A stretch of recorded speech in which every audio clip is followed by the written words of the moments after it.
Ils sont où? Les voilà. Bonjour, bonsoir plutôt, à tous et à toutes. Un petit coup de café.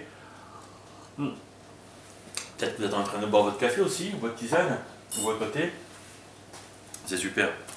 En tout cas, merci de m'accueillir une autre fois dans votre groupe de maison. Peut-être simplement que vous êtes en train de regarder la vidéo pour votre propre compte. On est en deuxième semaine d'une série de prédications qui s'appelle Jésus et nous. La semaine dernière, on a parlé d'être des preneurs de risques et on a parlé d'être remplis de foi. Mais aujourd'hui, cette semaine, on va parler d'être des contributeurs spirituels. Des gens qui interagissent dans la vie des autres, mais sainement. Et je peux dire même saintement. Oui, bien sûr. Alors, un texte des évangiles, dans Jean chapitre 4, « Entre-temps, les disciples pressaient Jésus en disant « Mange donc, maître ». Il leur dit « J'ai pour me nourrir un aliment que vous ne connaissez pas ». Les disciples se demandèrent donc entre eux « Est-ce que quelqu'un leur aurait apporté à manger ?» Ce qui me nourrit, leur expliqua Jésus, c'est d'accomplir la volonté de celui qui m'a envoyé et de mener à bien l'œuvre qu'il m'a confiée. Et ce qui m'intéresse ici, c'est que les disciples étaient préoccupés par le fait du bien-être personnel, le fait de consommer, de s'occuper de soi-même. Alors que Jésus était préoccupé par le fait de s'occuper des autres. Et que c'est ça qui le nourrissait. Ce qui me nourrit, grosso modo, c'est de s'occuper des autres. Voilà. Et ça, c'est une notion qui peut dépasser notre compréhension. Ça va peut-être même à l'encontre de notre nature humaine, même de qui nous sommes, parce que nous sommes, honnêtement tous, et moi le premier, préoccupés par notre petit confort, tu vois. Est-ce que je suis bien? Est-ce que j'ai bien mangé, tu vois? Moi j'ai bien mangé, tu vois. Est-ce que j'ai eu mon petit café? Tiens, pas la peine. Mon petit thé? Est-ce que je suis bien assis? Est-ce que j'ai bien dormi?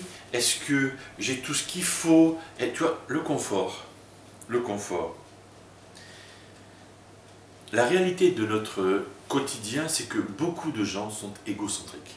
Et nous sommes, je suis, tu es, nous sommes égocentriques. Notre confort passe avant tout. Voilà. Il y a quelques mois, j'ai entendu une maman dire à propos de sa fille adolescente, je cite, hein, « Je ne laisserai jamais mon enfant détruire mon bonheur. » C'est une adolescente qui pose des problèmes, comme tous les adolescents. Mais dire ça, je suis resté sans voix. Nous sommes tous remplis de défauts, remplis la Bible appelle ça des péchés. Et peut-être que le premier des défauts, c'est ça, l'égoïsme.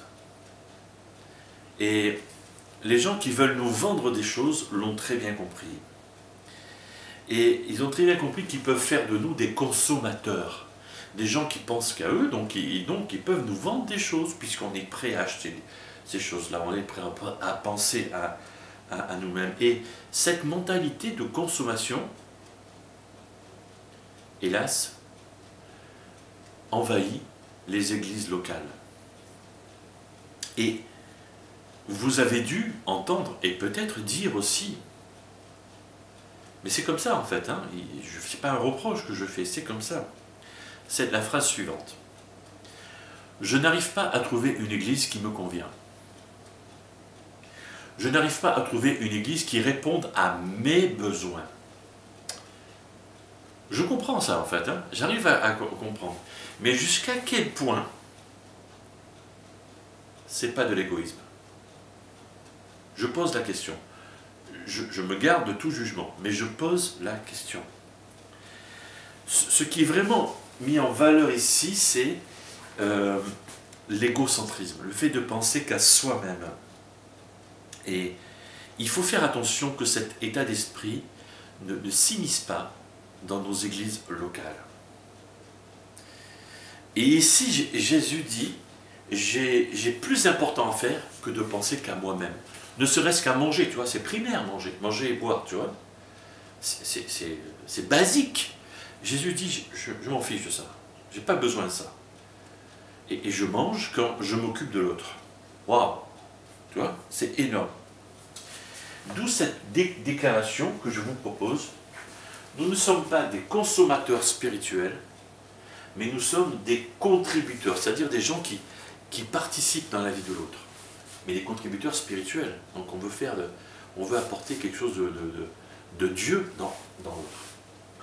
Et l'Église, quand je dis l'Église, c'est l'Église locale, n'existe pas pour moi, pour nous, mais parce que nous sommes l'Église. L'Église ne désigne pas seulement un immeuble, un bâtiment, mais l'Église, ce sont des hommes et des femmes qui la constituent. Et nous existons en tant qu'Église pour la société, pour le monde dans lequel nous vivons. Et puis, pendant ma prédication, j'ai cité 2 points à retenir par rapport à nos capacités, parce que c'est bien là de ça dont on parlait, c'est de ces capacités. Dieu t'appelle à servir dans son Église. Et il y a ce texte-là, de Romains 12, Dieu nous a accordé par grâce des dons différents, et là il va citer 7 dons différents, mais on pourrait en mettre 12, 25, 38, tout ce que tu veux de dons, tu vois, peu importe. Il en cite quelques-uns, mais c'est logique en fait ce qu'il dit. Voilà, pour l'un c'est la prophétie, qu'il exerce cette activité conformément à notre foi commune, tu vois, logique. Pour un autre, c'est le service, ok. Eh bien, qui se consacre à ce service, ok. Que celui qui a reçu un ministère d'enseignement enseigne. C'est logique. Que celui qui a reçu un ministère d'encouragement encourage. Que celui qui donne, là, il parle d'argent, hein, voilà, le fasse sans arrière-pensée, ok. Que celui qui dirige le fasse avec sérieux. Que celui qui secourt les malheureux le fasse avec joie. C'est logique en fait, et puis on pourrait en citer des tas d'autres. Si tu es déjà disciple de Jésus-Christ, ça sous-entend aussi que tu es appelé par Dieu et que tu es qualifié avec des capacités. Et donc tu es appelé à faire une différence dans l'Église de Jésus-Christ. Le défi pour toi est de découvrir quelle est cette capacité. Il y en a 7 ici, mais il y en a bien d'autres. Quelle est la capacité que Dieu a mis en toi?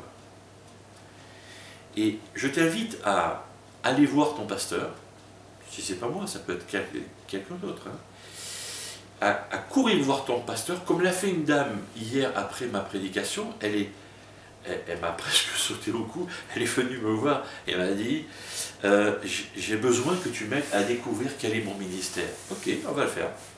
Alors dans notre église, on a des étapes comme ça, et l'étape 3, c'est invite à découvrir son ministère. Okay, on va faire ça, et je vais inviter d'autres personnes dans l'église à le faire avec elle, bien entendu. Mais si tu n'es pas dans mon église, va voir ton pasteur ou tes responsables et dis-leur, moi je veux découvrir le ministère que j'ai dans mon église locale. Le deuxième point, c'est que Dieu t'appelle à servir comme son église. Et là, on parle de l'église locale dans son ensemble. Jésus dit, vous êtes la lumière du monde, et tu connais peut-être ce passage déjà. Vous êtes la lumière du monde, une ville au sommet d'une colline, n'échappe pas au regard, c'est logique, pareil d'une lampe. Si on allume une lampe, c'est pas pour la mettre sous une mesure à grain, on dit, si on met une lampe, c'est pas pour la cacher, mais c'est au contraire, on la fixe sur un pied de lampe pour qu'elle éclaire, c'est ça en fait, hein. Si tu as une lampe, tu vas pas la cacher, quoi. Tu vas la mettre en haut comme ça pour qu'elle éclaire un maximum, tu vois. C'est exactement ça. Voilà, on comprend bien. C'est ainsi que votre lumière doit briller devant tous les hommes pour qu'ils voient le bien que vous faites, tu vois.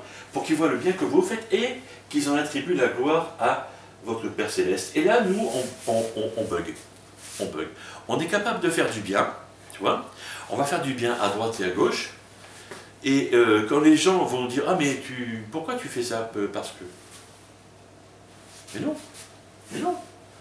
Mais non, on doit dire, mais attends, mais parce que Dieu habite en moi, parce que Dieu t'aime, parce que Jésus-Christ est venu pour sauver les hommes, parce que Jésus dit que je suis la lumière du monde. J'en sais rien, moi, trouve ta phrase, il y a plein de petits mots sympathiques dans la Bible, tu peux faire tiens.